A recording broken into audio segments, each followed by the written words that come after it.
Ons kyk na die Gauteng Departement van Onderwys se voorbereidende eksamen van 2016. Ek doen 'n paar vrae uit wiskunde se tweede vraestel.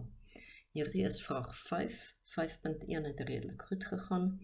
5.2 bewys die identiteit. Nou julle weet dis waar mens moet werk met linkerkant en regterkant apart. En aan die regterkant kan ons niks doen nie.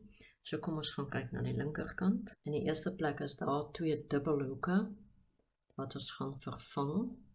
Kom ons doen dit en ons skryf neer linkerkant is gelyk aan die bokant cos theta.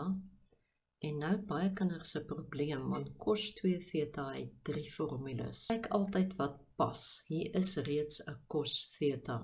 So kies die enetjie wat die cos in het. En dit is natuurlik 2 cos kwadraat theta minus 1. So 2 cos kwadraat theta, oppas nou vir die minus 1, want daar staan 'n minus, dit beteken dit moet word plus 1. En plus 2 natuurlik.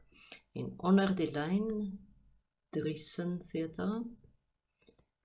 En sin 2 theta het gelukkig net een formule. 2 sin theta cos theta. Nou as ek nou kyk hoe lyk hierdie kant en hoe lyk die regterkant, dan kan ek baie beslis sien dat ek gaan moet faktoriseer om uit te kanselleer sodat ek daar kan uitkom. Kom ons kyk wat gaan ons doen. Onder die lyn is dit heel maklik. Ek kan dadelik sien dat ek moet 'n sin theta gemeenskaplik uithaal. En as ek 'n sin theta uithaal, dan bly daar oor 3 minus 2 cos theta. En dis nou so half 'n truc. Een van die boonste hakies moet hierdie ding wees, want hy moet kan uitkanselleer. Nou daai 2 plus 1, mens kan dit in 'n volgende stap doen, dit is natuurlik 3. En hierdie is nou 'n kwadratiese formule, dis minus 2 cos kwadraat theta plus cos theta plus 3. En ek weet dat een van die hakies moet wees 3 minus 2 cos theta. Ok, om die ander hakie te kry, dit sal nou 'n ekstra stapie wees wat jy neerskryf hoor. Ek gaan hom net gou reg skryf, daar staan eintlik minus 2 cos kwadraat theta plus cos theta plus 3. Maar hy is andersom gedoen, so kom ons herskryf hom na 3 plus cos theta minus 2 cos kwadraat theta. Dan pas hierdie term wat ek hier neergeskryf het daarby. En nou kan ons sommer gaan uitwerk wat die ander hakie moet wees. Daardie moet beslis 'n 1 wees. En daar staan min 2 cos theta. Ek soek min 2 cos kwadraat theta. So ek gaan sê plus cos theta. Mens kon natuurlik daar ook gekyk het, want dis wat moet oorbly, so dit moet die ander hakie wees. Nou kanselleer daar die 2 uit, en ek bly oor met 1 plus cos theta op sin theta. En dit is natuurlik die regterkant. Sien julle hoe kan dit mense help om die regterkant te hê en om te kyk en te weet waarby jy moet eindig. Ek doen ook vraag 5.3, bepaal die algemene oplossing. Sin theta, daar's die cos theta maatjie, en sin 3 theta op 2 en cos 3 theta op 2.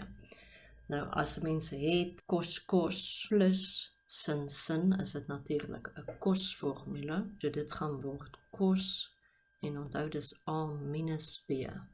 Nou by cos maak dit glad nie saak wie jy a maak en wie jy b maak nie, want die rede daarvoor is dat of jy eindig met cos x en of jy eindig met cos van minus x, daai 2 goed is identies dieselfde. So ons gaan maar net die groter een kies. Ons gaan sê dis 3 theta op 2. Cos se tekens is teenoorgestel. Minus theta is minus wortel 3 op 2. En dit gee natuurlik vir ons cos theta op 2, wat gelyk is aan min wortel 3 op 2.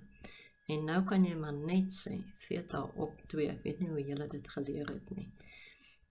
Wortel 3 op 2 gee vir my 30 grade, maar dit moet in die tweede kwadrant wees, so dit gaan wees plus minus 150 grade, plus k 360 grade.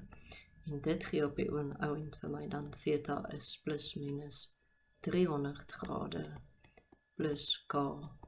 En ons is besig om te maal met 2, so dit sal wees plus k 720 grade. En dan moet ons onthou om by te sê k moet 'n heel getal wees. Vraag 5.4, dit was 'n moeilike vraag. Sin theta maal cos theta is min 1. Skryf die maksimum en minimum waardes van cos beta neer. En theta mag 'n element wees van 0 tot by 270 grade en beta van min 180 grade tot by 90 grade. Nou die twee gemaal met mekaar kan natuurlik net min 1 wees. As sin theta gelyk is aan 1 en cos beta gelyk aan min 1, of as sin theta gelyk is aan min 1 en cos beta gelyk aan 1. En nou moet ons net die oplossings binne in hierdie interval kry. Hierdie een gee vir my 'n antwoord van theta is 90 grade. Dis alwaar sin theta 1 gaan wees in daardie interval. En as theta 90 grade is en cos beta is min 1 in daardie interval, beteken dit dat beta moet gelyk wees aan minus 180 grade. Jy kan vinnig vir jou 'n cos grafiekie gaan trek en 'n sin grafiek vir die intervalle om te sien wat gebeur. Daar is die cos minus 1. As sin theta min 1 is in daardie interval, moet theta natuurlik 270 grade wees. Ek lees dit weer altyd sommer van my grafiek af. Kom ons maak vandag 'n sin grafiek vanaf 0 tot by 270 grade en dit lyk so. En hy is toe, dit was nou die hele sin grafiek, ons moet eintlik nie daai stukkie teken nie. Daar by 270 grade sou hy minus 1 wees. En waar gaan beta plus 1 wees? Natuurlik daarbo by 0 grade.